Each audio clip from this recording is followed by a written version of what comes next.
Hey everyone, this is Mr. CFG himself, Davis Green, one of the co-hosts of the CFG GameCast. I just got back from our 24-hour Extra Life Marathon for charity, and I just want to say thank you to everyone that chipped in for this great cause. During the event, we streamed episode 28 of the podcast with special guest Chris Tang. You know, the Boom Tetris dude. Since this was a live show at the event, we did have a little bit of audio issues, and I apologize for that. But for the most part, everything was great. We had amazing topics that you shouldn't miss. Anyways, enjoy the episode.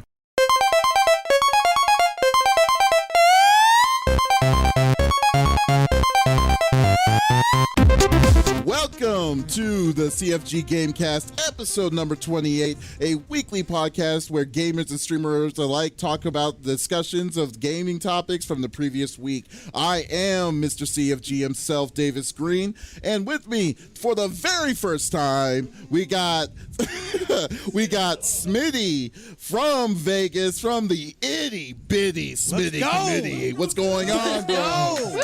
Absolutely, dude. I'm super pumped to be here. The fundraiser's been fantastic. Everyone here, people have come, they've showed up, they're supporting, sharing. Every little bit helps, guys. Thank you guys so much. I'm super excited to be joining you guys and for us to be able to do this live. It's gonna be fantastic. We got another 15 hours to go. I know, right? So we're definitely gonna be having a fun time. It's funny because it feels like a long day already, and it's still like, oh, don't worry, you're at the end of your shift, another 15 more hours. So we're all good. Yes, definitely. And also, I have Flexiss, flexing it strong as always. How are you doing, girl? I'm doing great. I'm running on 4 hours of sleep, but I'm not feeling it. I would say the one person here that's probably like the biggest trooper is you.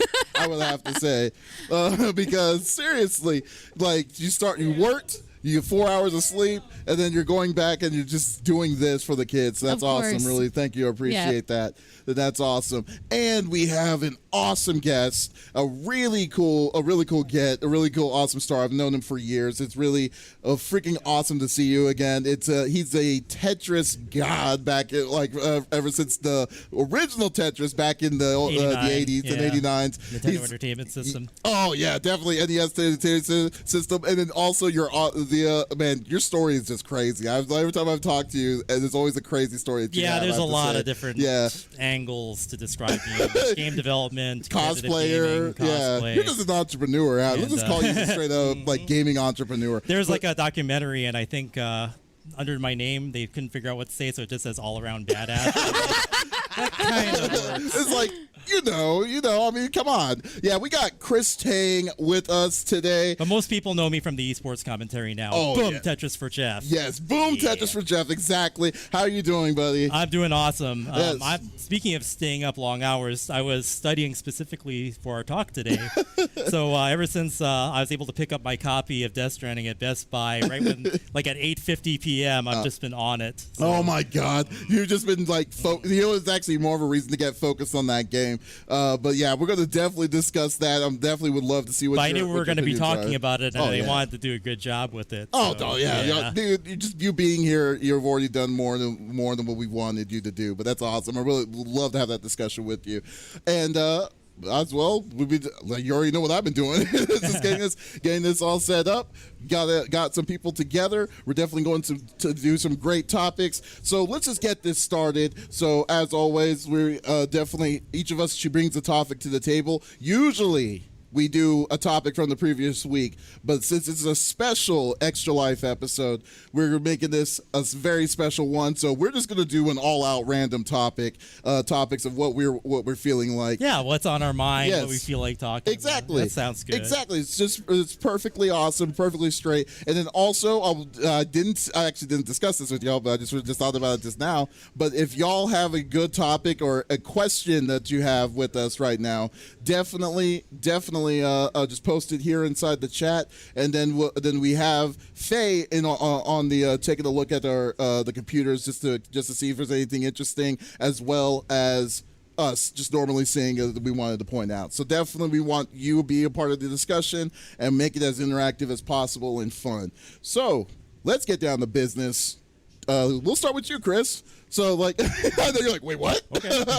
You're already all set up. Like, well, yeah, you're the guest. I'm really wanting to know what you have to bring to the table. So, what do you have? So, yeah, the two things I wanted to talk about, I guess there are two, if I can squeeze that in, or the things I've been playing lately. And in the last week, two things hit on PS4. One is the Nioh 2 open beta. Oh, yes. And Nioh 1 was my favorite game of this generation. I highly recommend the game. It's polished. It's fun. It's like Dark Souls without all the problems that Dark Souls had. Oh, yes. It's tight.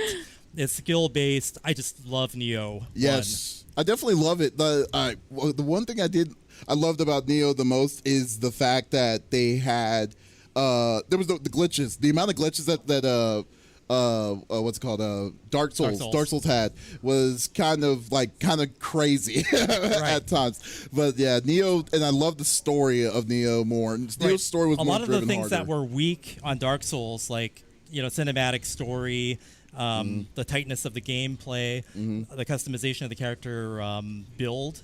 Like a lot of that stuff they did better than Dark Souls, I feel. So I became a real fan of that. I still play Dark Souls. I like both games, but Nioh really speaks to me as a player because it's one of the few games that I know of that you can choose between high frame rates and like not so high resolution, or if you like high res graphics in 4K, you can have that and choose that instead of your frame rate. Usually only PC gamers get those kinds of things to choose on your options menu, but yeah. That's definitely true.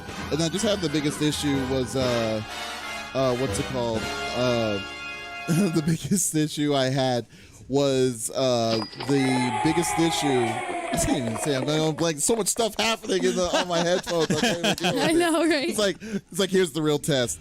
Well, the biggest thing I definitely loved was the boss fights, as well as the severity of how important it was for you to parry in that game. Because you had to parry. There's no ifs, ands, or buts. You had to learn how to do it. If you didn't, then you would make it would be like 10 times harder than it. But then the real question is, would you say you said it was the best of all, like one of the best of all time. Have y'all played Nioh before? Nope. No. Oh yeah. Oh, it's free to play. It's on the PlayStation. Yeah, it's this month. Yeah, so if anyone has a PS Plus subscription, it's free this month on PlayStation Plus. So go out and get that. Yeah. I downloaded it.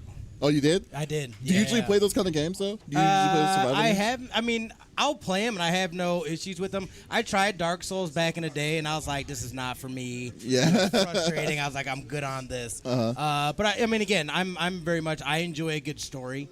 So if you can, you can grab me with a good story, I'll play whatever. Yeah. Oh, okay. Fair enough. So there is a little bit of cause for discussion and concern. Nioh 2's open beta.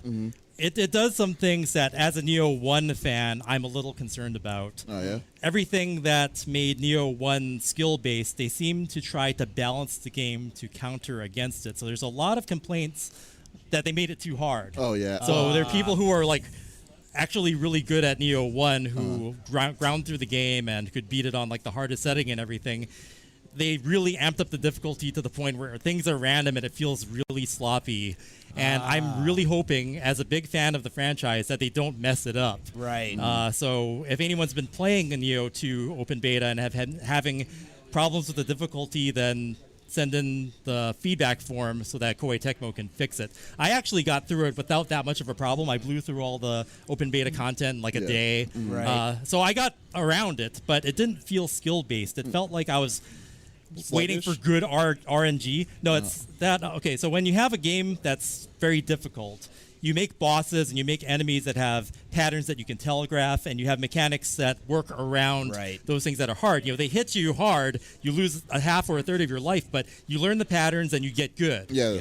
Nioh 2 says, we're going to do random stuff and not give you a pattern that you can learn, and then we'll give you like a 3-frame window, and then even then it might be random whether you get hit or not. Yes. So it kind of goes overboard. And a lot of the discussions online are saying, well, did they go overboard or do you just need to get good? But people who actually like the game, like myself, are like, if it's this hard for me, trying to get a new audience to play the new version of the game is going to be even harder. Well, so I don't know, because I'm sorry, but when it comes to I don't mind the get goods mentality personally. I think that's what it normally is. Although I do kind of see at the point of this game isn't meant for everybody, but like when you say the difficulty level is at a randomizer, for instance, is it to a point where is it hard, but is it somewhat fair, or is it like, That's or is it the just thing. going on to it? Nioh 1, hard but fair. Uh-huh. Nioh 2, hard, really not fair. Oh, okay. Okay. So that makes sense then. So I It can doesn't understand feel like when I overcome a boss, Uh-huh. it doesn't feel like I use skill to do it. It felt like I tried like 10 times, and one of those times the RNG was good enough for me to not have certain things happen. I see. That's why it doesn't feel solid like Nioh 1. But, it's a beta, Mm-hmm. and like Nioh 1, they made a lot of changes between the beta and the final. And in Right. Nioh 1, they even had a weapon durability system that they completely took out. So we could see big changes, and I'm hoping for the best for the Okay, game. we'll definitely see. Send in those surveys. Yeah, Flexiss. Have you heard anything about Nioh at all? No, or- this is my first time even hearing ever heard about of the it? game. Oh my God, I don't yes. have a PlayStation. It's my Oh, favorite. that's right. Well, it's also on It's on PC. Oh, is it on PC? Yes. Okay. You should definitely play. This is one of those games that I would suggest if you love those kind of craziness games. Like, I think right now I'm trying to learn how to play. I'm playing Sekiro, and that game is like annoyingly it's Yeah. annoying, but I just love it because it's just it gives you a grappling hook and stuff. But I love that stuff. But no, but Nioh was tough. I will say Nioh took me a while to kind of finally master. tough Now- but fair. I And was I gonna want that to say be. for our listeners and people like me who are completely new to the series, how would you give a breakdown of like the story? Give me your sale pitch of the game. So the story on the story side, the reason that's better than other games in the genre like Dark Souls is instead of just leaving the story to like the item descriptions and things like that, you actually have cutscenes and voiced characters. The game is based on a real life story of the first Westerner to get samurai status.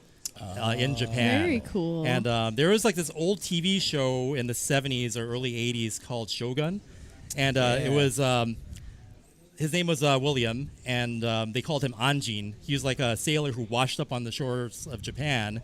And, most of the time when you have a foreigner wash up back in those feudal times, a lot of times they just killed him. They didn't do that. But I believe that William knew what to say, and he worked his way up and gained this trust of many of the feudal lords there. And that's part of the real story that happened. But in Nioh, it gets even crazier. Instead of it just being feudal lords, now there are these demonic forces at work. Okay. And like a stone. And the story is that William was chasing after this stone, this energy source.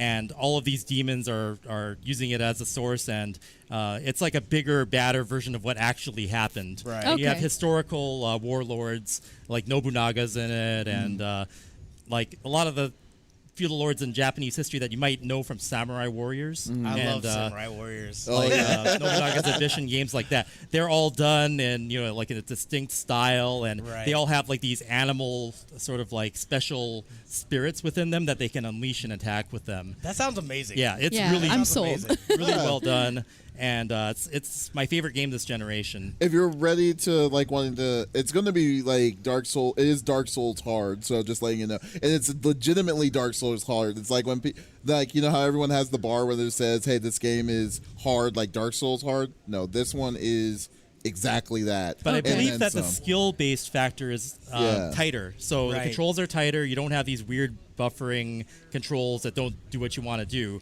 Right. It's tuned to be tight. The response is good. Its emphasis is on gameplay. Right, Okay. exactly. Retro's funny. I was just looking at this thing. He says, "Elevator pitch and go." It's not Tom Cruise, right? And, Well, another funny thing about Nioh is The Last Samurai. We all know Tom Cruise is The Last Samurai. the game showed up originally at E3 2005. Yeah. So the game took What? them Oh like my goodness. 11 years Yeah. or something Wow. to come out. And if you look up the old trailer for it, it's like on PS2, and it's Right. like really, Oh, wow. really old. And they refined it, and they got Team Ninja on it, and. Of all the games that came out that took that long for a development cycle, it had a happy ending. Right. It really did, Nice. surprisingly enough. That's cool. Wow, already have it, that brings Retro. it back. So we'll see on Nioh 2. I didn't Yeah. get a chance So to Nioh mess 2 with the changes the things. beta, So though. William, the guy who washed up on the shore and became the first foreigner to be a samurai, Nioh 2 is different. You play William in the first game. In this game, you play as like you create a character more like Dark Souls. I like that. So you have a male or female, and you pick your style. And apparently you get demonic powers, and you're kind of like this demon-human hybrid that can morph into a demon. So they improve some of the powers, and they have some new gameplay elements that are going to be introduced. That's some awesome. new weapons. So I'm really excited That about it. sounds I hope that they yeah. fix the difficulty so it's not too Crazy. Well, that's the beauty Yeah. of it being in beta now, Yeah. too. And I feel like They're going to get the feedback and they'll fix yeah, it. I'm really exactly. hoping. Right. Okay, cool. Well, I mean, that's definitely that's definitely awesome. There, I'm definitely looking forward. I'm looking forward to 2 just to see. I'm kind of worried when they do things like that because, like, you remember, for instance, Onimusha 1. Then you switched over to Onimusha 2, and then they had the weird story with Jubei Yagyu and stuff. And then it's like, if they're going to give people more freedom with that level of, like, customization of your character and stuff, like, what's the emphasis of the story? That's the From big what I've one. seen, you're still talking with these Japanese warlords, and they're giving you a job, and you're doing this thing, and you still feel part of that world. Okay. So I like where they're going with it. Did you actually play the beta? Yes, I yourself? played You all did? the beta You content. did? Got Okay, through all cool. of it. Got through all of it in a day, so it's not insurmountable. In a day? Jeez. But yeah, no, I mean it's a meaty. Okay, I would say that the open beta, if you can get it, it's up for a couple more days. It's one of the meatiest open betas I've ever played. Like you can spend a good 20 hours on it, like getting your character. So you're all saying you powered up. played it and didn't sleep? I slept a little bit. But it's free. You can download it and play it now. And if the difficulty is too crazy, send in that feedback form. Yeah, and, That is awesome. Yeah, definitely check that out. That's really good. That's a really good sales pitch, I'll say. All right, that's a good topic, Chris. Okay, so I know the other one was going to be Death Stranding, Yeah. and I know Smitty You was guys wanting are to gonna do do it. it. Yeah. So I figured I'd use my slot on that. Yeah, we can all talk about Death See, Stranding. that's just We given. absolutely can. That's nice and I said given. I'm going to try not to fanboy as much as I can. I have not gotten to put a lot of time in. We streamed it on, I think it was Thursday, I believe, yeah. Yeah, then we got in late last night. I played for a couple hours last night. That's why I didn't go to bed till like 5:30, almost 6 o'clock this morning.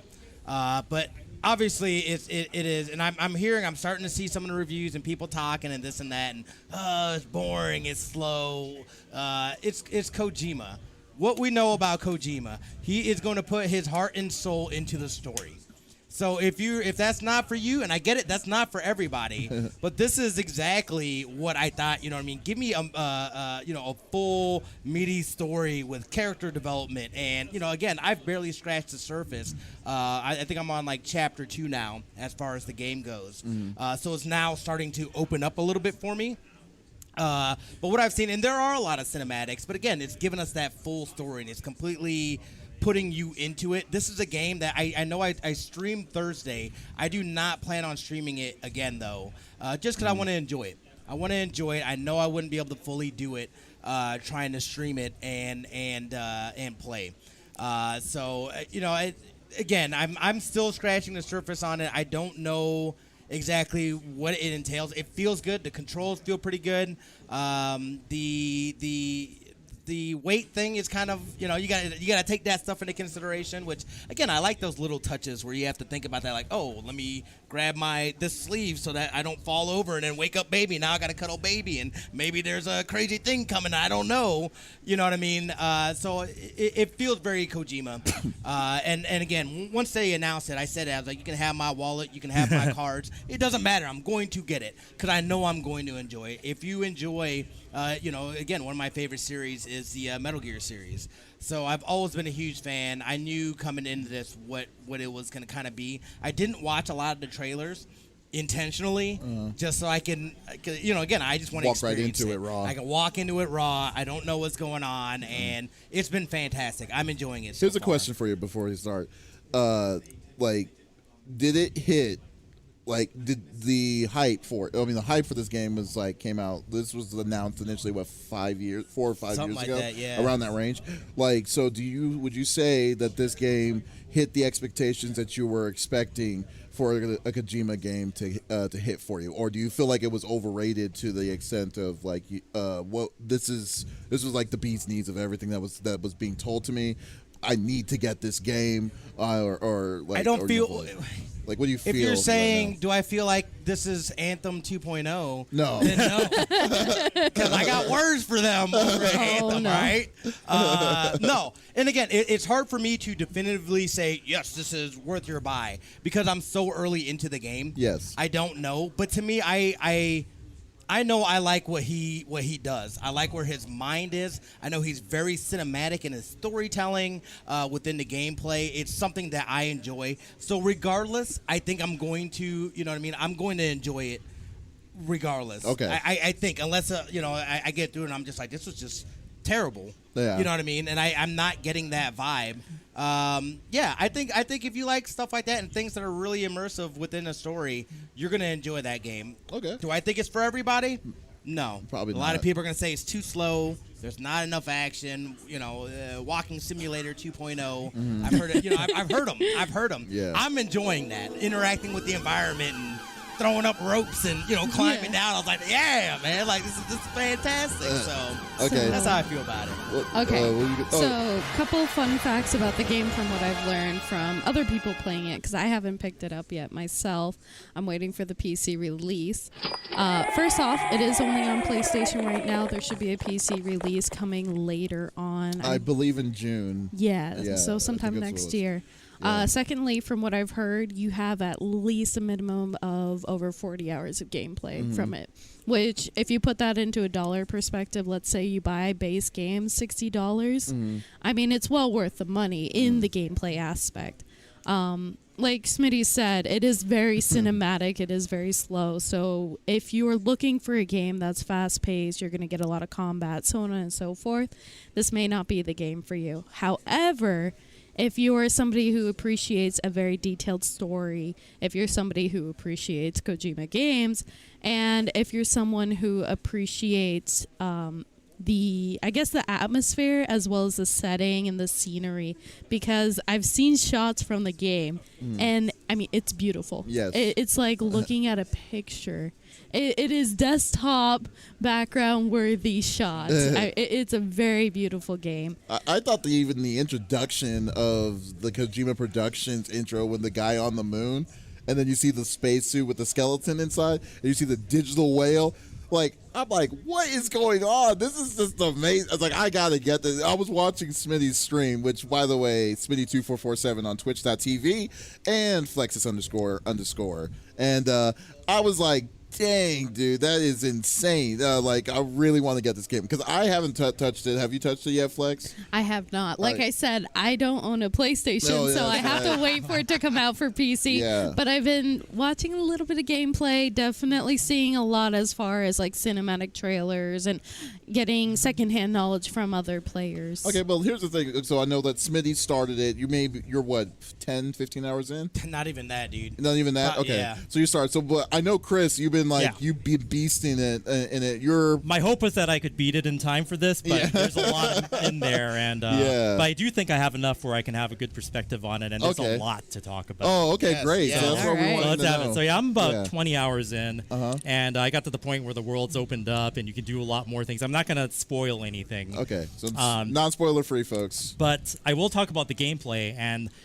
kind of like the 4D mind chess that Kojima did in marketing this game, and how it can either be like the best game or the worst game, but it really depends on what your taste in games is, and having an understanding of what kind of game it is going into it. And the reason why Kojima didn't tell people what the gameplay was on paper, it doesn't sound impressive. It doesn't sound like a Kojima gameplay mechanic. It doesn't sound like a Kojima game itself on the way out, everything else. Right. I mean, if you break it down and you say that you're post-apocalyptic Amazon delivery man, like, it doesn't sound Slash impressive. babysitter. Right, slash babysitter, slash Norman Reedus simulator. Ghost babysitter. Keep that in mind. So I went into it like, there's two ways that I look at it. One is that it has the potential to be my favorite game, and the other one is that it's going to disappoint me. And the reason why I got really intrigued is once I found out, from reading the reviews, what all the gameplay mechanics were, I got more interested in it. And that is because the gameplay is the environment. And there's certain reasons why Kojima chose to make that the gameplay mechanic. And I think what happened to him in his game development career, he was basically exiled from Konami and had to start from scratch. So what do you do if you need to start from scratch, but you need to make a most impressive game to get it, to be able to bankroll your project and to get people interested? You build a world, and then once you're there, what do you do with it? So instead of Kojima making games where like Red Dead Redemption or GTA where you feel like you can do everything, Yes. he had to focus on something. Right. And if you're building technology and you're building tools and you're trying to get pretty graphics, make it look impressive as you can, you start off with the characters and the world and you make them look the best they can. Then where do you go from there? Right. If you don't have a gameplay mechanic yet, they might, this is just a theory, but maybe they were playing around the world and they got it so detailed, they're like, well, what if the world was the gameplay? Right. So the gameplay mechanic is that you can stack packages on your back and you move through the world, but when you see rocks and you see hills and obstacles in the way, the player is actually engaged with the environment. You're pushing the analog stick forward, and every little nook and cranny and river and stream becomes a game. It becomes a challenge to overcome. And there's something really kind of compelling about it and relatable, because when you're running around in the open world, I've always felt that real life was like a video game myself. Right. So I would like scan front, how can I get from point A to point B as fast as I can? I'm the kind of person who's always pushing the run button in real life. I'm never walking when it's socially acceptable, I'm always running. Right. And I'm always trying to get from point A to point B. I always jump over curbs. I always, do a little parkour when no one's looking. Parkour. So, yeah, Death Stranding kind of brings all that into perspective. The other thing I really like to do is I like to carry as much as possible in my backpack, a little bit of Tetris and weight management involved.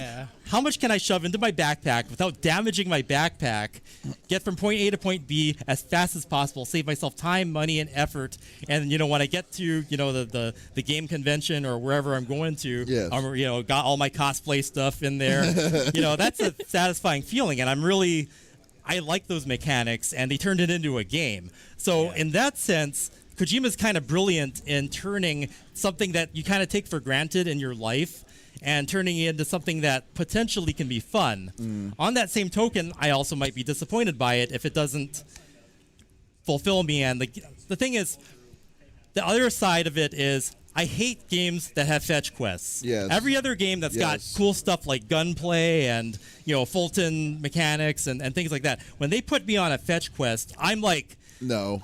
It's work. It's chores. Yeah. It's like It's kind of like what's it called? Like I think one of the examples of that, which was annoying to me, is that upcoming DBZ Kakarot that's coming out. Oh no! Yeah, so like I already knew that for $60, it's not going to be worth the money for it, because what they're doing is that they're using the track of the story that they have told to everybody for the past 30 years, and then they'll be like, okay, you need to go find Gohan's son. Oh, that's funny how we're talking about Dragon Ball and then to this, but you need to go fight Raditz to go after Gohan's son, but on the way to fight Raditz, you'll see Krillin down from the bottom, and he tells you, "Hey, I lost all my sensu beans. I need you to go pick up like 5 of them so we can provide that to you as support." It's like, why would you? First off, you can fly, you can do all this nonsense yourself. Why are you making me the strongest person in the world to go find your dang beans? It's just like we don't have time for it. When you have a game like Dragon Ball where you expect combat and excitement, you don't want to go on a fetch quest. Exactly.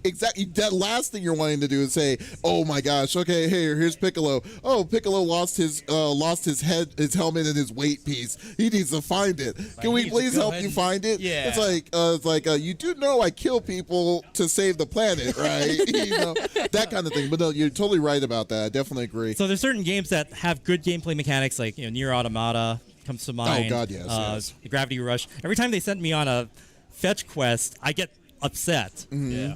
So Death Stranding is kind of brilliant, because if you go in knowing that you're a delivery boy, it's kind of acceptable that you're going on fetch quests all the time. But if you hate fetch quests, and that's absolutely like something you do not want to have constant doing of over and over again, then Death Stranding is probably not for you. Oh no. But if you can embrace it and realize that Kojima put fun into the fetch quests, then it's kind of brilliant in Yes. a way. Right. Yeah. So like, and I understand that there's a giant divide for this game, and the real big hope was like I kind of felt that I knew that was going to happen because people, I mean, from the outside, this game isn't for everybody. We all know this game isn't for everybody. But then with the hype alone, the fear of missing out, and also these different kinds of levels, like, oh wow, the biggest dude from Konami is gone, and now he's he's using the Guerrilla Game Engine that used Horizon Zero Dawn to do this,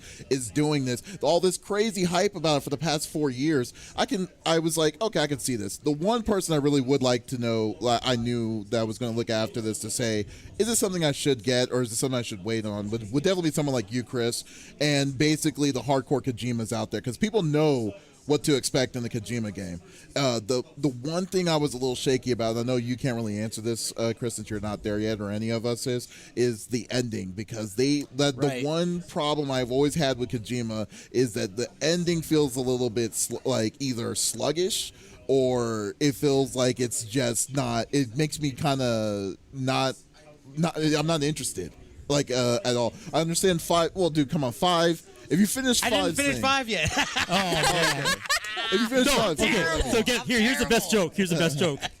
Neither did Kojima.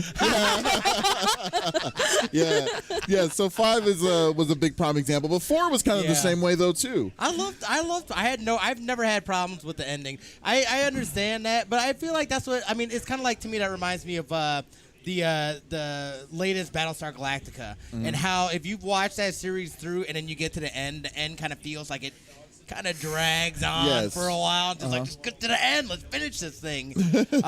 I can understand that, but again, I feel like that's where, with a Kojima game, you really get that cinematic, like, he lays it out like a cinematic adventure that plays out. You know what I mean? And that's what I really appreciate about that. I take my time with that kind of stuff. I feel like people are just too impatient. I agree. Oh yeah. No, I totally agree, and I think that's where we're at right now with why we're getting the scores that we're getting the scores. Right. And like you're saying, like I love the way you described how this game is, because if anyone didn't understand like what this game was, that was probably the best way I've ever heard it. Yeah, I figured that would be a good way. You got to have both ways, right? Exactly. Will you like this, or will you not like it, and why? Yes. But if you're wondering about the ending, so I haven't seen the ending yet, and I know I'm in for some kooky crazy stuff that 2-hour probably movie. might make me not like it. But take this into consideration. He was building the world, and he's building technology with this game. This is his first project as a new indie studio. He doesn't have all of his firepower. He went in with this not at full strength. Now that he has all this technology and he has this really detailed environment, really detailed human-like characters, can you begin to imagine what he's going to make next now that he has this? Good ending or bad ending, whatever comes next from Kojima is going to blow our minds, and he will have a gameplay mechanic that's going to blow us away. What makes you think it's going to be a gameplay, though? Because I've heard that he wanted to do movies. Yeah, I guess we'll see. I don't know whether that means he's going to make movies with that studio or make movies of games that he makes. And the other thing is, when it comes in terms of whether you should buy the game or not, I think the game has such impressive graphics and asset creation that, when you ask, is this game worth $60? I would say that just on the merit of the amount of work that was put into the technology behind it, and just to be able to see what's current and what's possible, that thing pushes the PS4 Pro like to the limit. I can't believe that from the beginning I got a PS4 to now, that's how good it's gotten. I didn't have to buy a new system to get it. Totally. So I want to make a couple points actually about the game. So first off, when you're talking about like the graphics and how it does push the PS4, I'm curious to see how it'll look on PC, especially with ray tracing. Oh yes. And how much that's going to enhance the game even further. And then I also wanted to talk about the gameplay mechanic, because you mentioned, you either like these kind of quests or you don't, or you like this game or you don't. But I think the brilliant thing about this game, from my perspective, I'm sure other people can agree, is that people won't like the game because the game's bad. They'll not like the game because that's not their style of a game. Right, they might be used to the Metal Gear gameplay where you have combat and... But that goes back to FOMO, though, pretty much, right? The point I'm trying to make is, let's look at a fighting game, for example. People will not play a fighting game's intention is to be a fighting game, and people won't play it if the game mechanics are bad. The difference with Death Stranding is people won't play it because they don't want to play that game, not because the game itself is bad or the gameplay and mechanics That's why I think are it's bad. having the understanding of what the mechanics are Exactly. is critical. Yeah. And the reason why Kojima, as I mentioned in the beginning, when we first started talking about it, he didn't reveal that outright, and he kind of kept it quiet because it kept people talking about the game, and he showed things like the trailers and the really weird cinematic life and death world stuff that'll get people talking about it and making theories about it. And they're like, oh, well, what's this baby for? Why are there handprints all over his body? And that actually gave the game more discussion and a more hype that it might not normally have had if he had just said, well, you're a delivery boy. So I kind of am impressed at that tactic to keep interest in the game so high. That is very true. That's very awesome. I'm definitely looking forward to it. Right now, I felt like, I'm definitely going to get the game. I'm just not in any hurry of getting it yet because of other stuff. But that's definitely on my to-get list. I was debating if I wanted to get it before or after Final Fantasy. So that's the big one. But, I know, right? I know, Smitty, you're already... ready for that. Yeah, you're already ready for that. Yeah. But, but it's definitely on my radar. I didn't forget about it. I've just been a little bit busy on it. But from how you're describing it, I think I would definitely enjoy it. And I'm also liking the fact that you said that it's not disappointing to you. Right. So that's what's a good thing I like about that. So I'll take y'all's word more than I take anybody's from the deals. Let's see what's going on in the chat. Anything good? It sounds like retro Davis is not stuff. feeling Dragon Ball. Dude, listen, I love Dragon Ball. Dragon Ball Fighters is a fun game to watch, and it's fun to play. But man, if in the middle of Dragon Ball Fighters, if they say, "Hey, we need you to find this dude's contact lens," I would be like, "No, I'm not playing this." I don't like it. It's busy work. Or what's worse is WoW. How WoW worked. Everyone loved WoW so much, but people are forgetting that every time in these small submissions, they're like, we need to kill 20 bats, and then we need to do this. Got to a point where you just picked up the quest. You didn't even read what was going on, and then you just finished. You just okay, here you go, skip, and then it's like, okay, give me my stuff. Okay, now let me do the quest, and then to get to the next mission. I don't like that. It just totally takes out of the game for its kind of interest. So let me reflect on that a bit. The best games are made when they make a game that has fun mechanics, and then they use those mechanics to be the main core of the gameplay that you keep returning to. So all the missions that you do should involve that fun gameplay. Yeah. You turn that on its head and say, well, if Kojima made any kind of game, maybe it would have been filled with fetch quests anyway. So what if you made the fetch quest the gameplay and made that as fun and detailed and interesting as possible? Yeah. Yes. Right. And to keep that's your interest in this, and then making it feel like you're just using this as a chore, Or so I mean, it could still be a chore, but if you enjoy the gameplay that they put into it and the craftsmanship involved, then he could have something. One of the worst things I've always hated, the worst mechanics I've always hated, or quest-wise, was escort quests. I hate escort quests. It's like, we got to go run around, and all of a sudden, mob 1. So mob I haven't 2. had any of those yet. My gosh. So that's a good sign. All right, well, that's a really good discussion. Love that one. Were you going to say something, Faye? Sorry. Yeah, I was going to say it was good. I got a one topic from chat. Have any of you guys played the new Call of Duty yet? Yes. Yes, I have. Play it. All right. So they were asking about your opinions on the Modern Warfare multiplayer. On the multiplayer, I know there's a lot of people that have, again, this is another one that's kind of getting mixed reactions. As far as what's been happening within the Call of Duty world, the last few have been very underwhelming. I enjoyed Black Ops 4. That was cool. But not having a story, it felt very incomplete to me. And I'm not a big Battle Royale person either. So, I played that for a little bit. It's a nice BR, but, again, that's not my style. But $60? $60 for the BR itself? Yeah, well, I mean, that's what I'm saying. It's not – it didn't feel like I got my value, because then you have you have the battle pass, you have the year one stuff, you gotta there's all these extras that you have to go with it, so it didn't feel good. The one before that, World War II, I didn't even play it. I heard it was trash. Yeah. So I didn't even bother with that. This one feels like a Call of Duty to me. It's boots on the ground. It's more about, are you good with aiming and FPS, as opposed to, hey, can I run on this wall and do some sort of crazy trick shot? stuff. It feels good. The levels, and I know that they're dropping here, I want to say, in the next week or two. There's a couple maps coming out, some other free content. So that in itself, I was like, all right, that's cool that they're going in. Because I know people have had issues with the map, saying that they're too big and this and that. There's a lot of people talking about, it's a bunch of campers. It feels it's Call of Duty. Well, I don't know. Camping feels a little. I mean, don't get me wrong. I think this is I think it's in a long time because I've played a little bit of it. And I think it's the best Call of Duty I've played ever since Modern Warfare, in my opinion. But like, I think the biggest issue with the online multiplayer is the camping. Because I felt that this time they kind of accommodated for that a lot more than what they normally do, and I think that there's situations where people are literally not moving throughout the whole match, and I don't like that. That's something they need to improve on. And I would say too, even going through from playing from the beta, it very much felt like they slowed down the pace of Call of Duty. And I think some people can enjoy that, but I think a lot of people are used to that kind of run and gun style, it more feeling arcadey than that kind of Battlefield, like hard and gritty feel, which this one feels a lot more. So I understand, because I noticed that I play a lot slower than I have in the past. But I mean, you see a camper. To me, that's a challenge. Yeah. Challenge accepted. You're gonna camp. I know exactly where you are. Yeah. I'm not gonna continue getting got.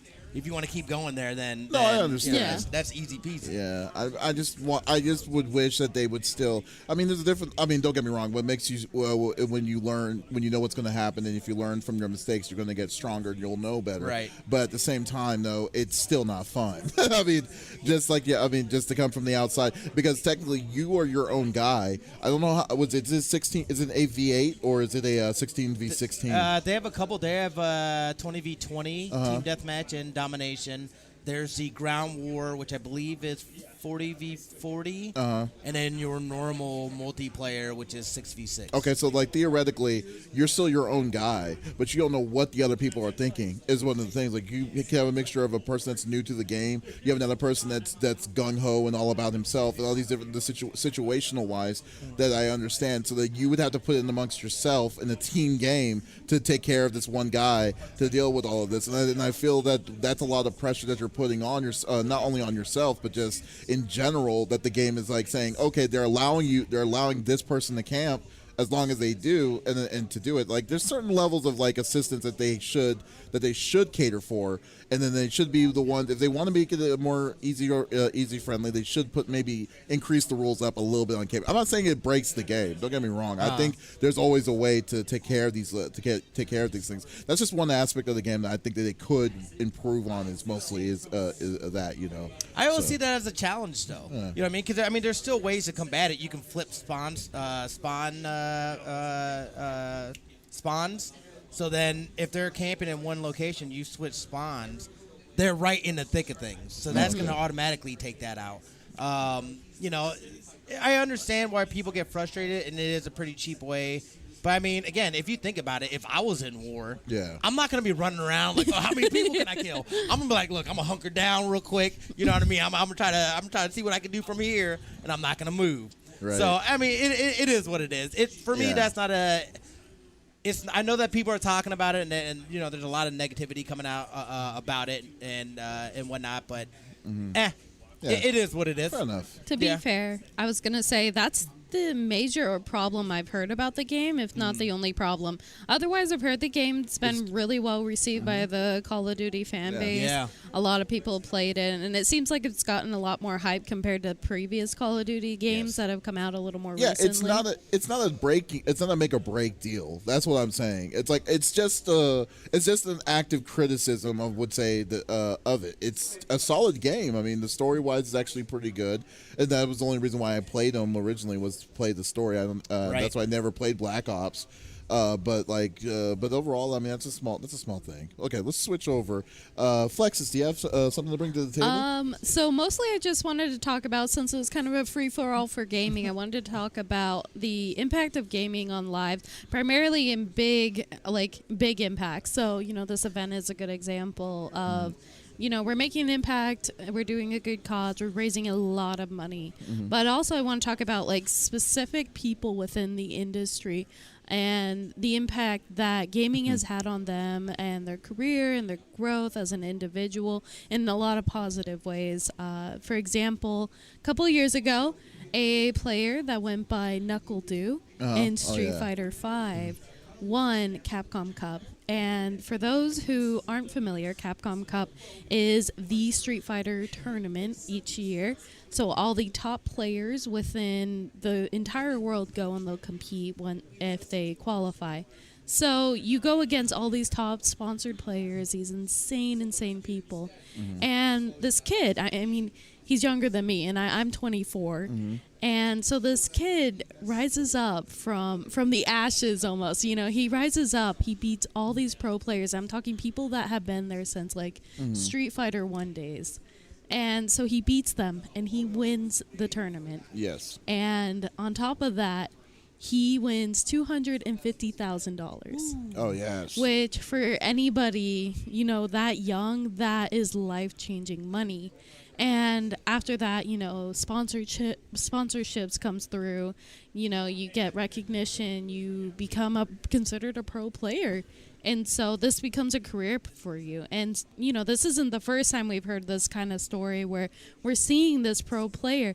Arslan Ash in Tekken, he was brought over and he won Evo. Yes. This recently. And again, amazing story of somebody who had an opportunity to come and compete and show off their skill when they normally wouldn't have. And now they won a huge sum of money, and now they're, you know, getting offers, and they're doing really well for themselves, and they're qualifying for larger tournaments.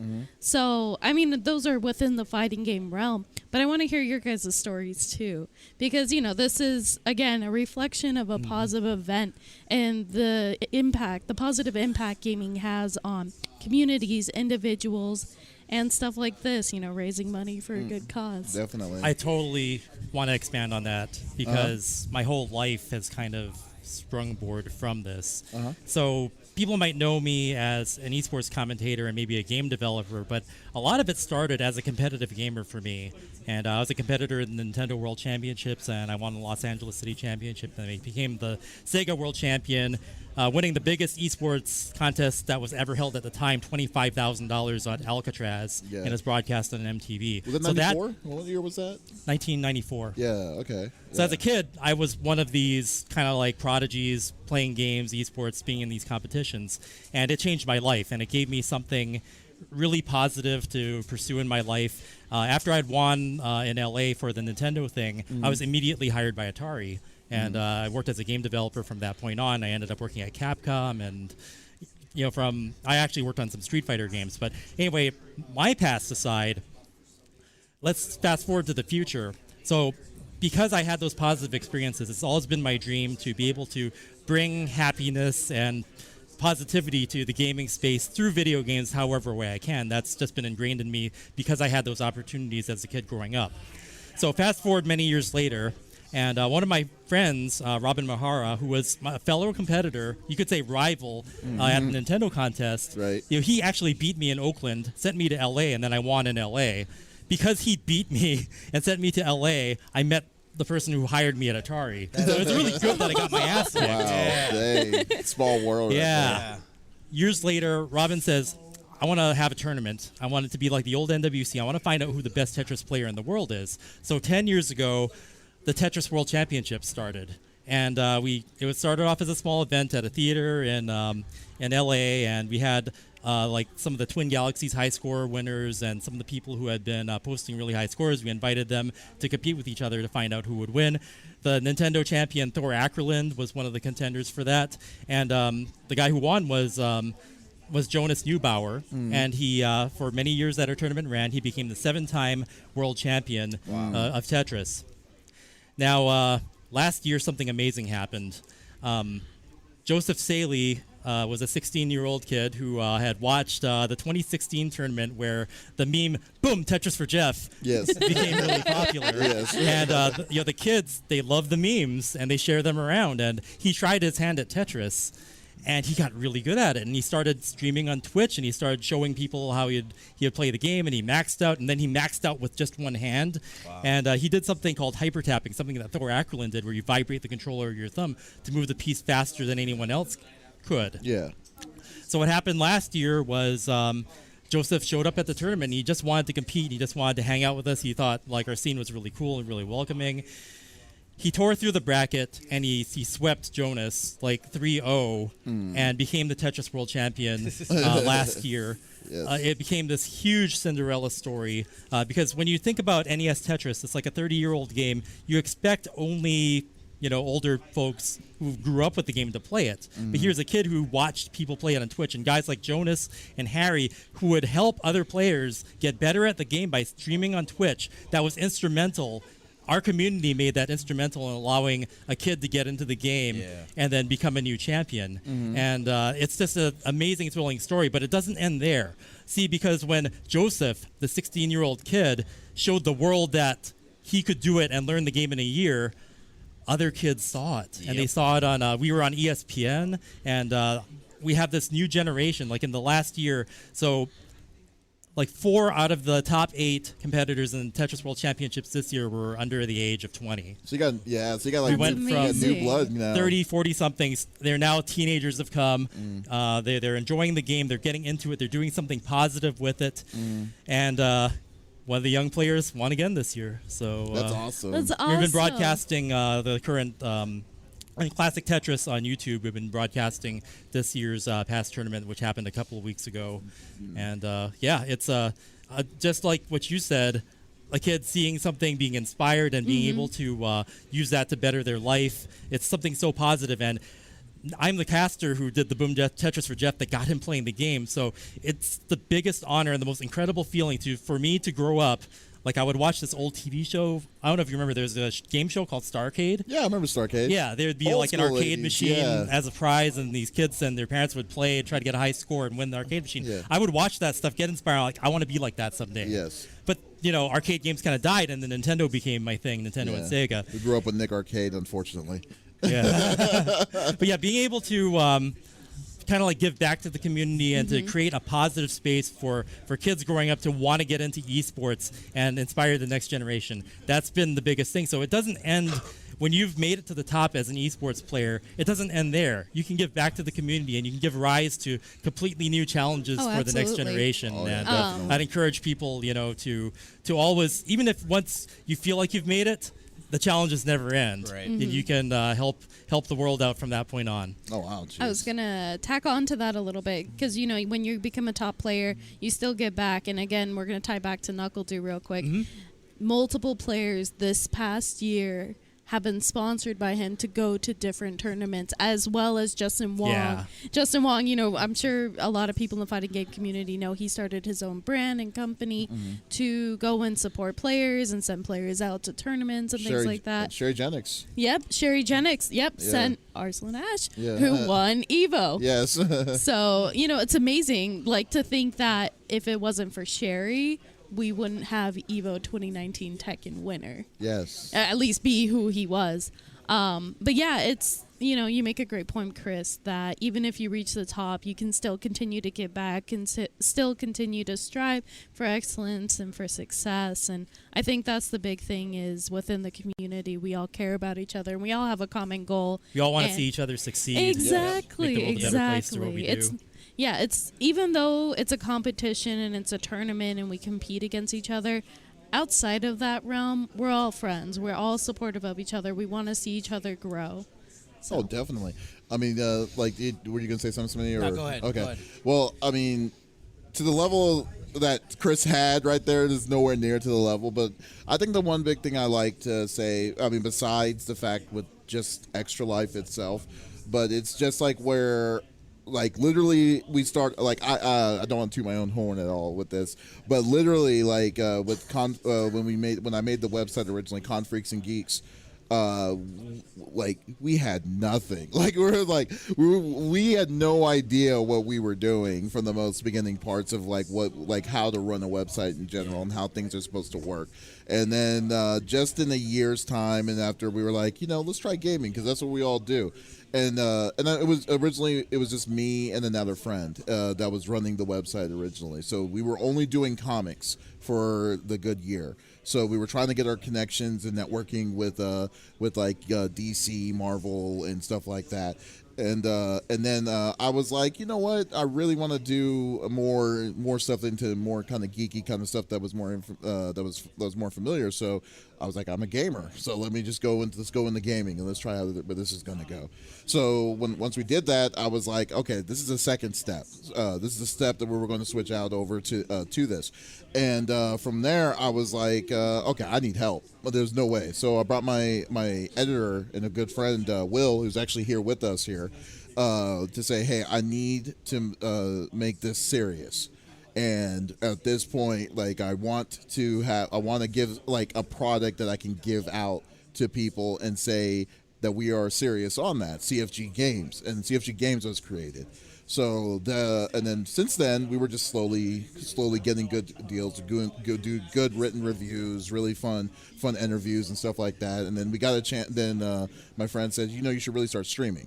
So I was like, okay, let me try streaming. And that basically opened up an interesting floodgate of information to where we are right now to this day. Because like the first year of this, we're like, okay, this is not working. I'm not feeling this. But then the second year, we're like, okay, let's be more serious because it seems like it's going to go more towards streaming. So we got a little bit more. I mean, we're still very, very small, still very, very mediocre. But we were learning how to do this stuff. And then I just said, hey, let's do Extra Life and see where this is going to go. And the first Extra Life was literally in my room, and we had like a C920 camera, and then we had no idea what we were doing, and we just had this really old, I forgot what, I think it was a laptop originally we were using to stream on this, and then we were like, okay, cool, let's just see where this goes, and let's network it out and see where this is going to go. And then our first year, we said, let's just make a small goal. We'll just say a reasonable goal for $1,000. No one knew who we were that well. Right. And then we were like, okay, cool. So then we did a full 24, and then we were like literally at $700, like $800. Then one person just gave us the $1,000, and we were hyped, and we're like, this is great. It's like, that's so good. I'm glad we actually we hit our goal. And then I was like, okay, but we got to do better. And then so we do that. We were talking about next year. But what I love is like, we skipped it, and it got bigger and bigger. And then we had more people join us for the more reviews, more videos, and more content. And then this is our third year doing it. And to say that, like, I had to move. I left Arizona this year, moved to Texas, and still had the strong ties that we are right now with Arizona and the Phoenix Children's Hospital and stuff. And I was like, man, this is I was kind of afraid because I was thinking, like, I don't know what I'm going to expect when I come back to Arizona and like the levels. I mean, I've met people from the streaming side. I've met you, Flexiss, and Chris in the convention scenes and for the most part. But then just to say that, like, how everyone came up to show up the attention to come to this event itself. I mean, you have no idea how much it means how much it means to where we were at and to what we're doing for this cause and stuff. So, like, I mean, it's kind of funny because I'm kind of tearing up a little bit too. But like to say that, like, I mean, we have a crowd of people like right here on the backside that knows who CFG Games are. We've met new friends that is definitely up on it. We're at a game store now. Yeah. We're like that was willing to give us our time to do this and stuff. So and I also have like really good people like Brian and stuff like that that I know has my back for this kind of stuff. So to say that that literally gaming literally brought us together. You came from Vegas from here to do this stuff, and then it doesn't matter what. Like, I mean, in this room alone, we probably have like 20 Twitch people. People that have their own stream channels. It doesn't matter. It's just like we're doing this for a great cause, and I just love where we started and where it's coming down to. So, I mean, I really do appreciate it. I'm kind of shaking a little bit, no, but it's good. Yeah, I was gonna say, and that's the thing that I think a lot of gamers also have in common. You know, we might get salty, we might teabag, and so on and so forth. But at the same time, you know, we are all very selfless selfless. And again, we can tie it back to the fact that we want to help each other and we want to see each other improve and grow and support each other and goal.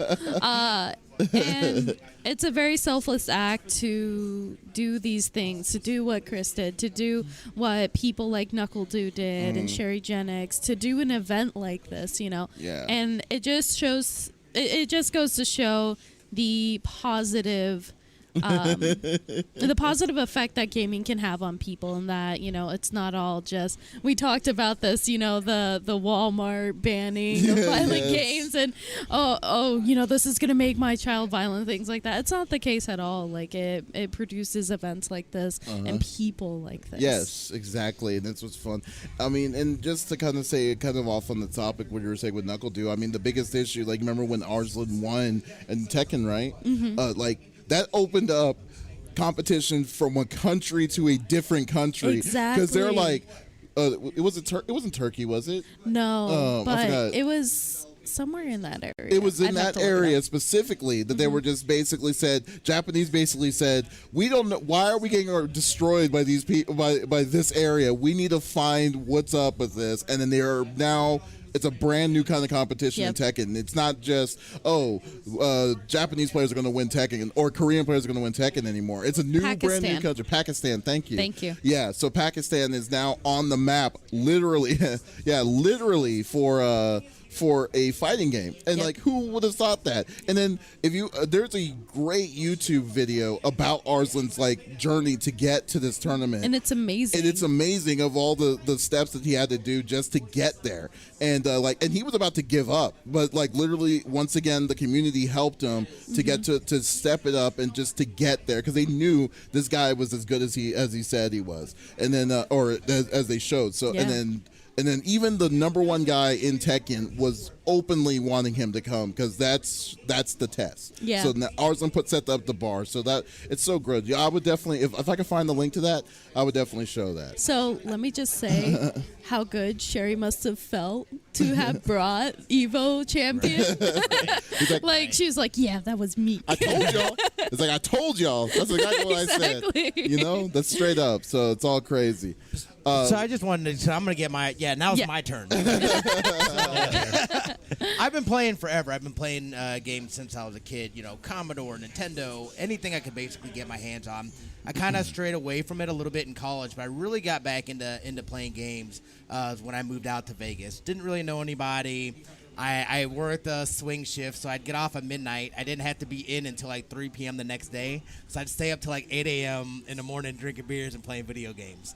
Got back into it, you know what I mean, and then it started having that kind of negative effect on relationships, because I guess I was playing a little too much. So really, like, a big motivator for me is like, all right, dude, like, I enjoy playing video games. I want to be able to play video games. How do I play video games and justify the amount of time that I'm spending playing video games? One of my buddies, he's actually one of my moderators, NT Man, started streaming on Twitch. He was like, oh, yeah, dude, you got to check it out and this and that. Now, I had been to, you know, Justin TV, watch sports and stuff like that, but I never watched streams. So I've been on Twitch for probably about 4 years now. I didn't really seriously start streaming till a couple years ago. And wow, I got to say, because it didn't make sense to me when I was on the outside looking in. I was like, I don't understand why people would come and watch it. Like, if I want to watch somebody play a game, I'd just go play the game. You know what I mean? I'm not going to watch somebody, you know, this and that. And, you know, I started watching other people's streams, and I was just like, oh, like, for me anyways, this isn't really about games at all. This is about hanging out and meeting people. And, you know what I mean? I've met so many great people, you know, again, from the T-San, what was it called? Yeah, the meetup. No, the... yeah, I know what you're talking about. The group thing. Yeah, because we had randomly got grouped. The first group that I got put into is how I met CFG Games. And obviously, that, you know, I met you through him and through this podcast and whatnot. But it really opened up my eyes to be able to see, you know, how much people really want to connect and how much video games help people to connect. Not only that, but this is a platform to basically do and create anything that you want to within TOS, of course. The Buddy Challenge, yes. The Buddy Challenge, thank you. Yes, the Buddy Challenge. Retro was one of them, actually. Yes, Retro, so exactly. Retro knows about it. Uh-huh. But yeah, just being able to come together and seeing how much support there is from people. Like for me, it's fun. I love going and gifting a bunch of subs or this and that, because it's like, it's helping out, it gets people excited and stuff like that. And there really is a lot that you can do. And I'm like, for me, I'm super excited to continue exploring this. My career right now, or what pays the bills, is I've been in TV news for the last 13 years. I just switched over to the Las Vegas Review Journal, which is a paper, but on their digital side. So I'm helping them build that out. And that's what really excited me and got me to move over, was just how much digital is really, I feel like, on that ground floor. Right. People are starting to understand it better. They're starting to see, there's a lot of eyeballs here. It's not traditional. People aren't consuming anymore in the traditional sense. They're doing it off of phones, and it's everywhere. Right. So the model is changing, and for me, I'm super excited to be on the ground floor of that. To be able to make these connections, to be able to work together with all these people, and really kind of look and see what that infrastructure is going to look like and create that.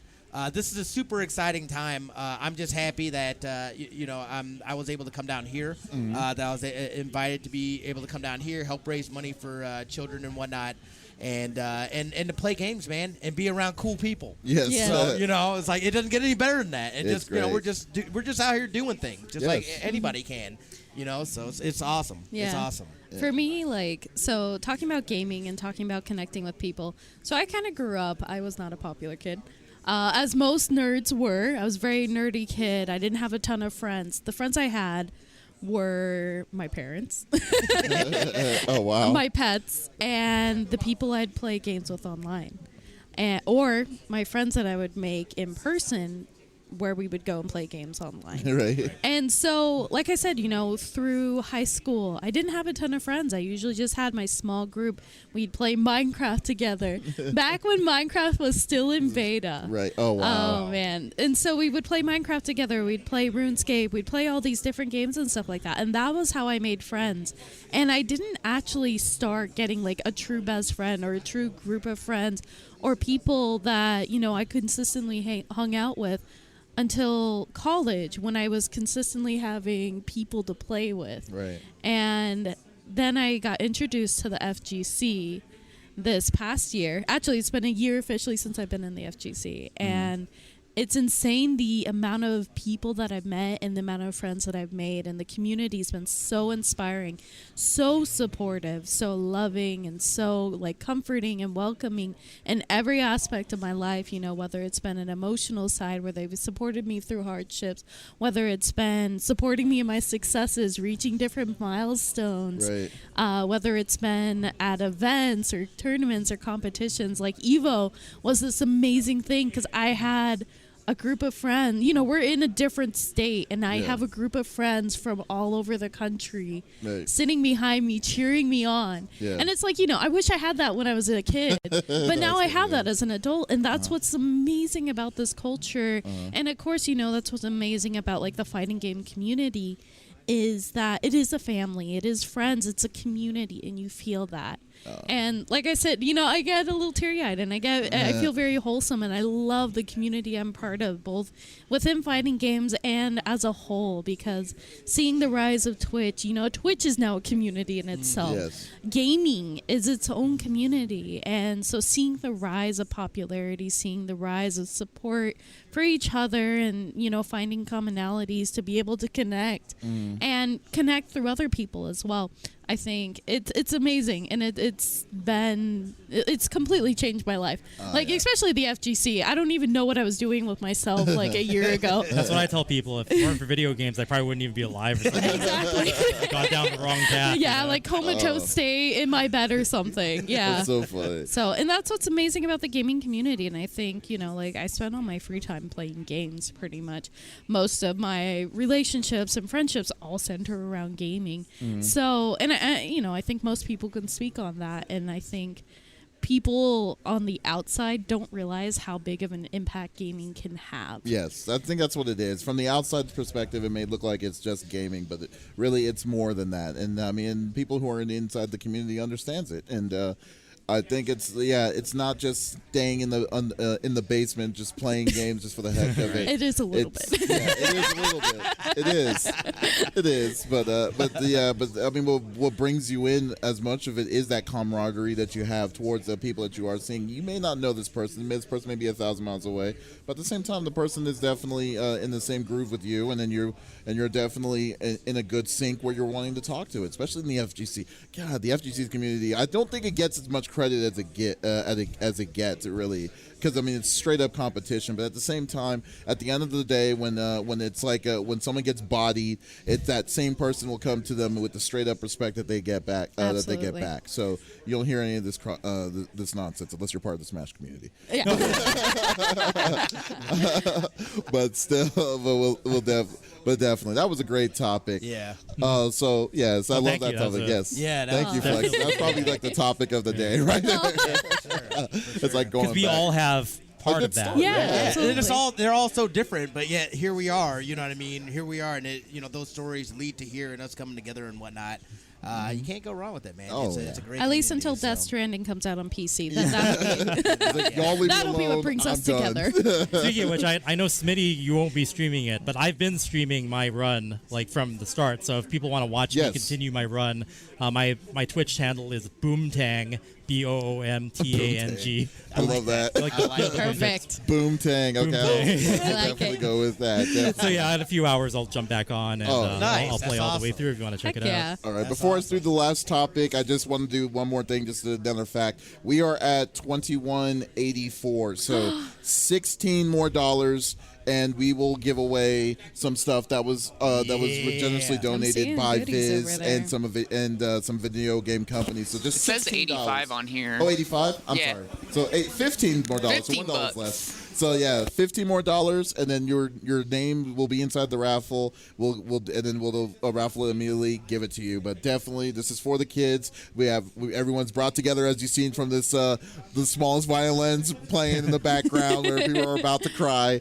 But definitely, for $15 more, we're going to be at 22. Our goal's 3,000. I know we can do it. We know we have it here. So let's definitely bring together and try to get to that goal together. Okay.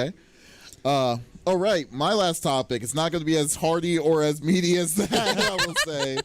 I was just wanting to get your opinion on this because, I mean, I don't know who's planning on getting Pokemon when it comes out. I know you probably are done. I canceled my pre-order. You did? Why? Yeah, I've just been super disappointed by the leaks. Yes. Unfortunately. Oh, the leaks? Okay, so maybe whatever. I didn't want to fail. look at them, but I got curious about what got cut exactly, and over half the Pokemon from the total decks have been cut. Okay, yeah, that's it. This is actually going to be fun because I'm going to bring this up to this topic, and it's one of the things I've kind of never really understood.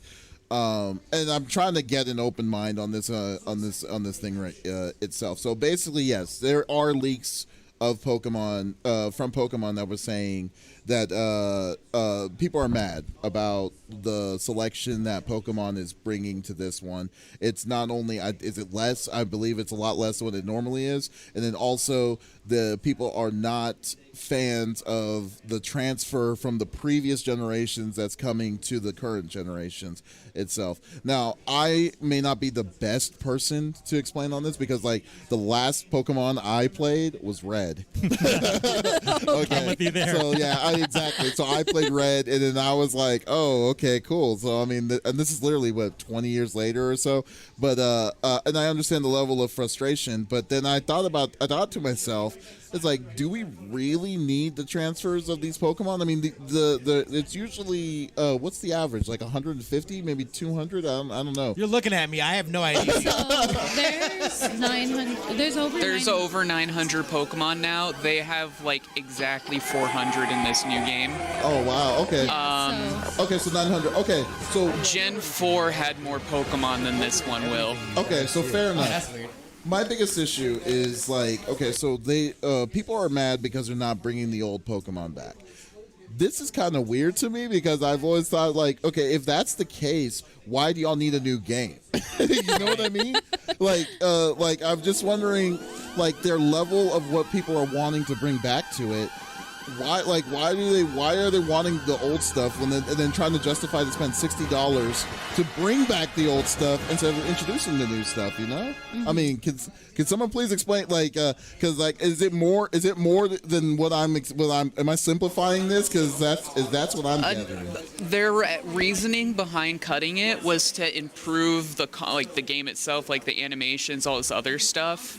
They're still reusing old animations. Some moves still don't really have animations. The model of the Pokemon just moves up and down. Okay. From people who've played through the whole game already that got it early, said that it is no longer than any previous gen game for a higher price tag with essentially less content. But the price tag is the same price. It's still $60. Previous games, the most expensive one was $40. It was 40 new? Yeah. Oh, because Previous games. it's consoles. Previous games. These are Yeah. consoles. Yeah, because it's the come first on. game on the console, and it's less content than they had on the handheld games, essentially. Oh, okay. Which is so- a big disappointment to tons of people who are finally waiting to see so Pokemon on a big console for the first time. Okay, so here's the counter to that. So most people are familiar with Pokemon being on. They're familiar with the fact that it was on a console. On a handheld, and now it's going to console. So now people are now upset because they're feeling like the amount of Pokemon that are coming into the console at $60, so it's $20 more than what it normally is. But it's going to be less Pokemon. I don't see a problem with that, personally, because I feel that Was it the other way around? You expect more for paying more? And well, I think the level of entitlement for people is that they are expecting to get well, I think the biggest thing is that they're trying to get their old Pokemon to this new game is one, and two, they feel like the list is weak. But how big is the list? Is the list? Do you know how many Pokemon have they verified how big I believe it is? it's 400. It's 400. 400. There's 400 Pokemon. Yes, that's what I'm saying. Greedy. I'm greedy. So I'm trying. Yeah, I'm seriously trying to get an open understanding of this because I'm just Some examples is I think of the top 100 most popular Pokemon, I think only 40 are on there. So people who have their favorites are missing their favorites. Yeah. It's still small. It's fine. The only That'll come in the only starter Pokemon from previous generations is Charmander. Okay. There's none of the previous legendaries. I'm still it's- not seeing I the wanna- smallest violin is still But playing right now. people are trying to say that it would also help with the competitive scene. However, they've kept the most broken non-legendary Pokemon in the game that just kind of turned the competitive scene into a stalemate. Okay, so it sounds like it's the hardcore community. I agree, right? yeah. A lot of it is hardcore community for sure. So let me get something out. All right. I'm gonna play devil's advocate. First off, Faye, because I know you're super knowledgeable in this. In the previous game, how many Pokemon was in it? Do you know off the top of your head? Ultra Sun and Ultra Moon, you could get between the two games every single Pokemon from in there without having to transfer previous Pokemon. You could get everything. Okay, and that equates to roughly how much? 800 something. Okay, With the so- new game, it's going to be over 900. Okay, so last Pokemon game, they got 800. It was handheld, and it was only 40. Now we're seeing it get taken over to console. We're seeing a drastic cut in Pokemon. And mind you, I'm playing devil's advocate. Yes. I'm not a crazy Pokemon fan or anything, but to have to pay more and get less content, and it's well, why not just play it on handheld? Why not? It's almost as if it's well, what's the point of buying the game if I'm getting less content, if I'm not getting, the new variety of gameplay, if I'm not getting everything that I loved in the previous games, and I'm having to pay more. The other thing is, I think there's a lot of people who might have bought a Nintendo Switch not thinking it was going to have that problem. Yeah. So- Well, yeah, but I mean, I mean, like for you, I mean, Chris, you like I said, you're in the same boat as me with Red. Like My backlog is I bought other games in the series, but I just got busy and didn't get to play through all but of them. still, but looking at the outside perspective is because you're in the same boat as me. Yeah.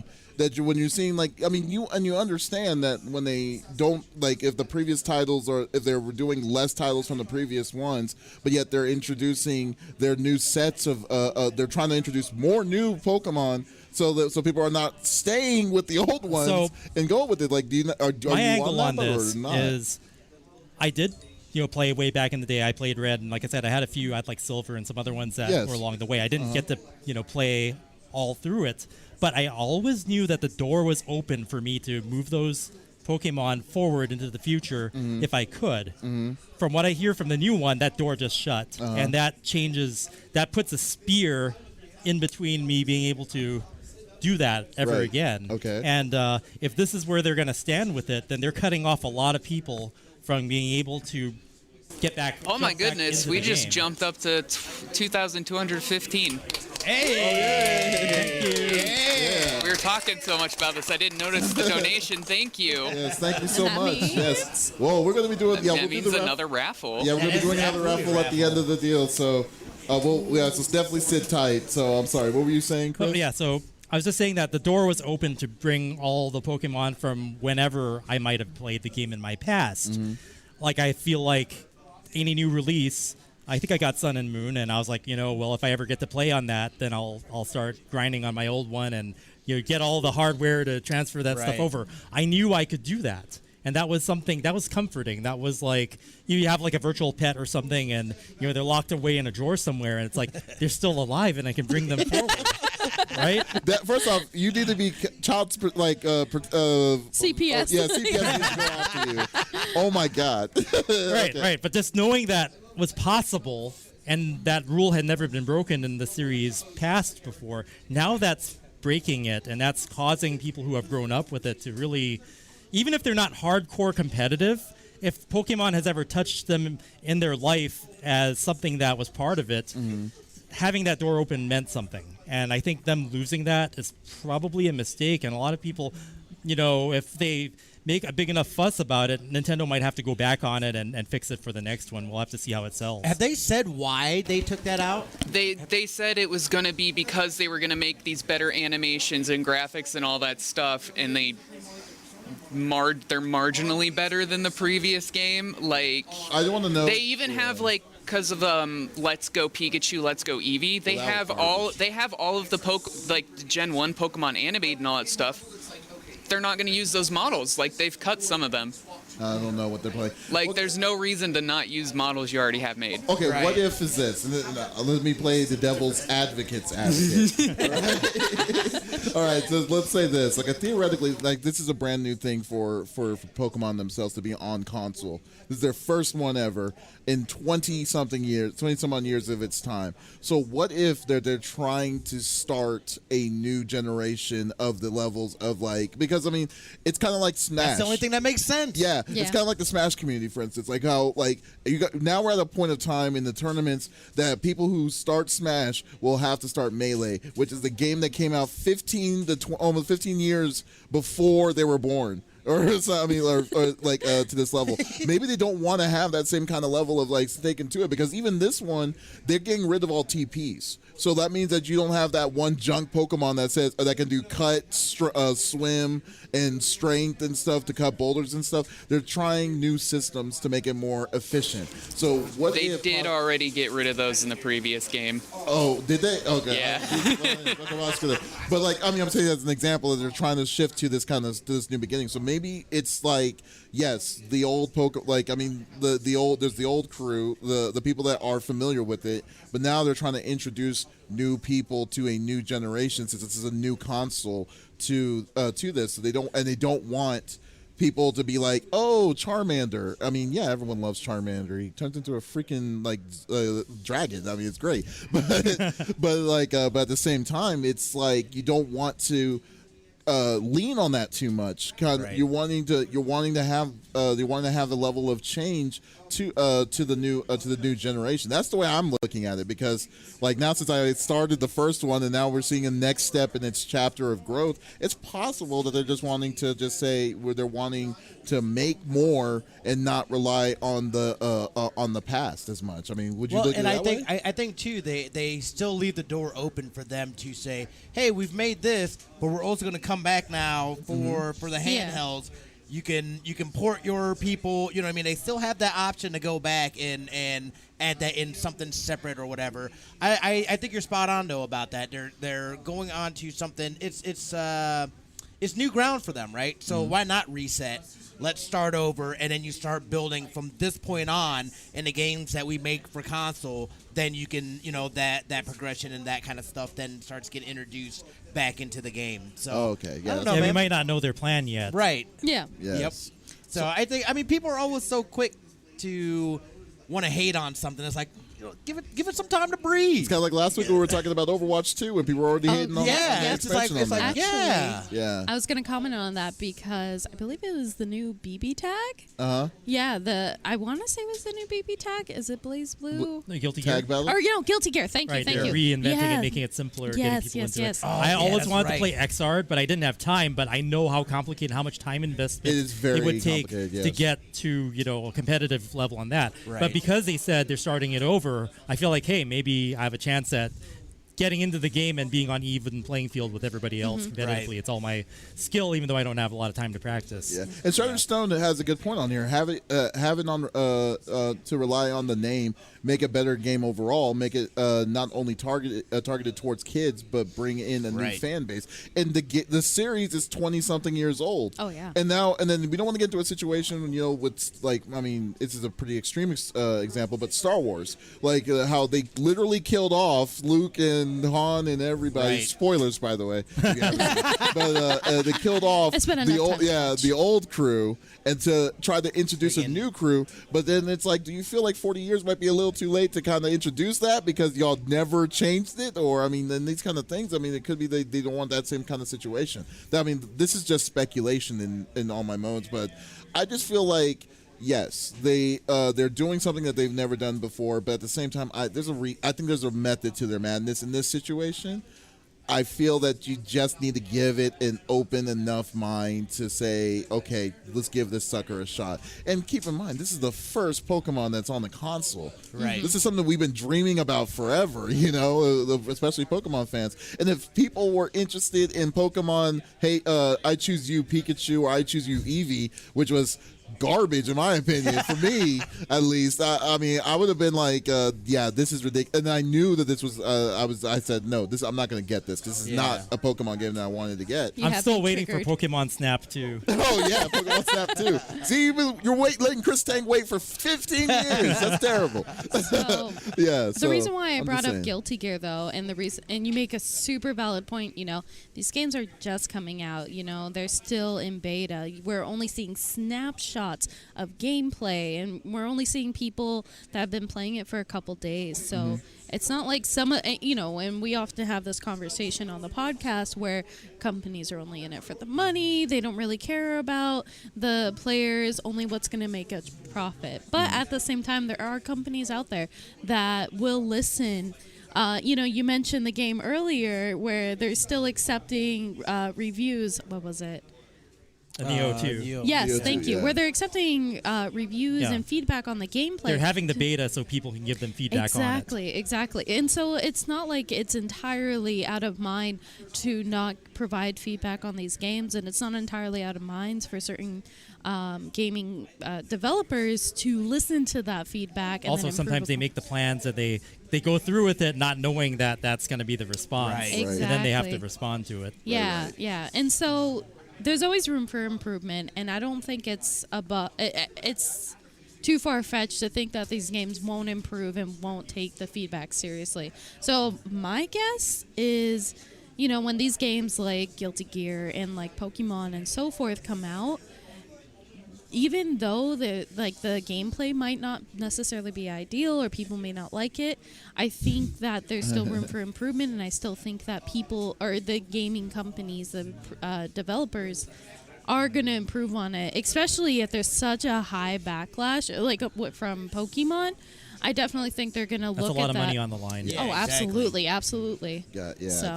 So I mean, okay, well, that's cool. I like that. I really like your part. I really love the fact that I had no idea that you were a Pokemon fan. Faye. Yeah, no, I was looking forward to this for a real long time. Even when they first announced that like it wasn't gonna have all the Pokemon, I was like, all right, maybe it'll be like a couple hundred, but like, because the reasoning they said was because they're making these better animations, and they ended up not really making better animations. Like if they were just honest from the start. Oh yeah. And then like the other thing that really sealed the deal was people said the post game, like after you beat the Elite Four, all that stuff. Yeah. They said it was like less, like around 2 hours. Okay. Yeah. As opposed to like Gold and Silver had literally you could go back to Kanto and play the first generation all over again, basically, or like Gen 4 had a bunch of end game content, like that stuff. Like it's gotten less and less. And again, for like saying they're gonna make this big thing, it's our first game on this on a main console, and it's like not any thing extra. I still want to like count it out. I mean, yes, it's not what you're familiar to what you like played in the maybe like it comes out and they do fix some things, or people actually do say it's really good and stuff. Maybe then I'll get it. But like I'm super wary now, as opposed to having pre-ordered this back in like May. I'm gonna play this. If it was on Stadia, I'd probably get another one. All right, man. This was a great, awesome episode. Thank you so much, everybody who was watching, and thank you for everyone who was able to donate during the episode. This is episode 28, and once again, let's go along the lines again. Chris, thank you for being here as our guest. Thank you. It's been an honor. Hope you enjoyed Glad it. to help out. Yeah, you want once again plug your Twitch channel. Check his stuff out. My Twitch channel is Boomtang. And I'll be streaming Death Stranding in a few hours. And be sure to check out the Classic Tetris World Championships. We're broadcasting that on YouTube with premieres every day. And my new game, Strike Blazinger, should be out sometime next year. Oh, yes, that's right. Man, That's awesome. Okay, that's awesome. Yeah, definitely check his stuff out. He's awesome. He's definitely fun to watch, and check it out. Awesome. Flexiss, what do you have anything up for coming up? All Birthday right. girl Flexiss, I should say. Yeah, So you're getting tomorrow's 1 my year older. birthday. Yes. What's going on with you? All right. So besides my birthday, the next weekend I'll be going to North American Regionals to compete for Street Fighter. I'm super, super excited. Who's your main? Chun-Li. Oh, right. Of course. So you'll see me streaming here and there throughout the week. I do have another training session planned with Peachon. Looking forward to doing that.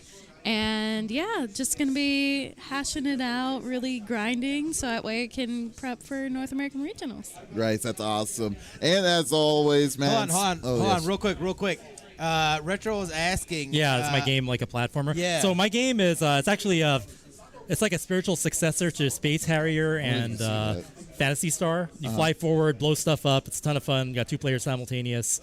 GameStack did a slight video on it, so look it up. Strike Blazinger. Yeah, it's not a platformer. It's more like It's on like Steam. Space Harrier or Star Fox, that kind of game. Yeah, I it'll remember still be on Steam, PC, and arcade. Okay, cool. So yeah, definitely check it out. And console. Yeah, definitely check it out too. I think I played it like at Game Yeah, On I had Expo it on last Game year. On, and yeah, so it was awesome. Yeah, definitely check it. And Smitty, what up? What up? What up? I don't have any big plans, really. Just the normal streams. I'll be up next Friday, Saturday, Sunday. We still have Home Sweet Home that we need to finish.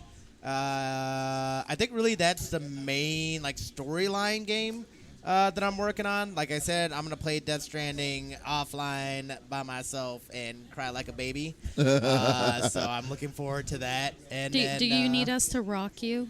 Yeah, absolutely. If I can get that lullaby, square that, please. That'd be great. Other than that, though, I do have some big news I got to save. It's still not official yet, but we'll talk about that. Some things and stuff are working in the background. It's going to be fantastic. And then hopefully I'm going to try to get out. I know there's some events next weekend.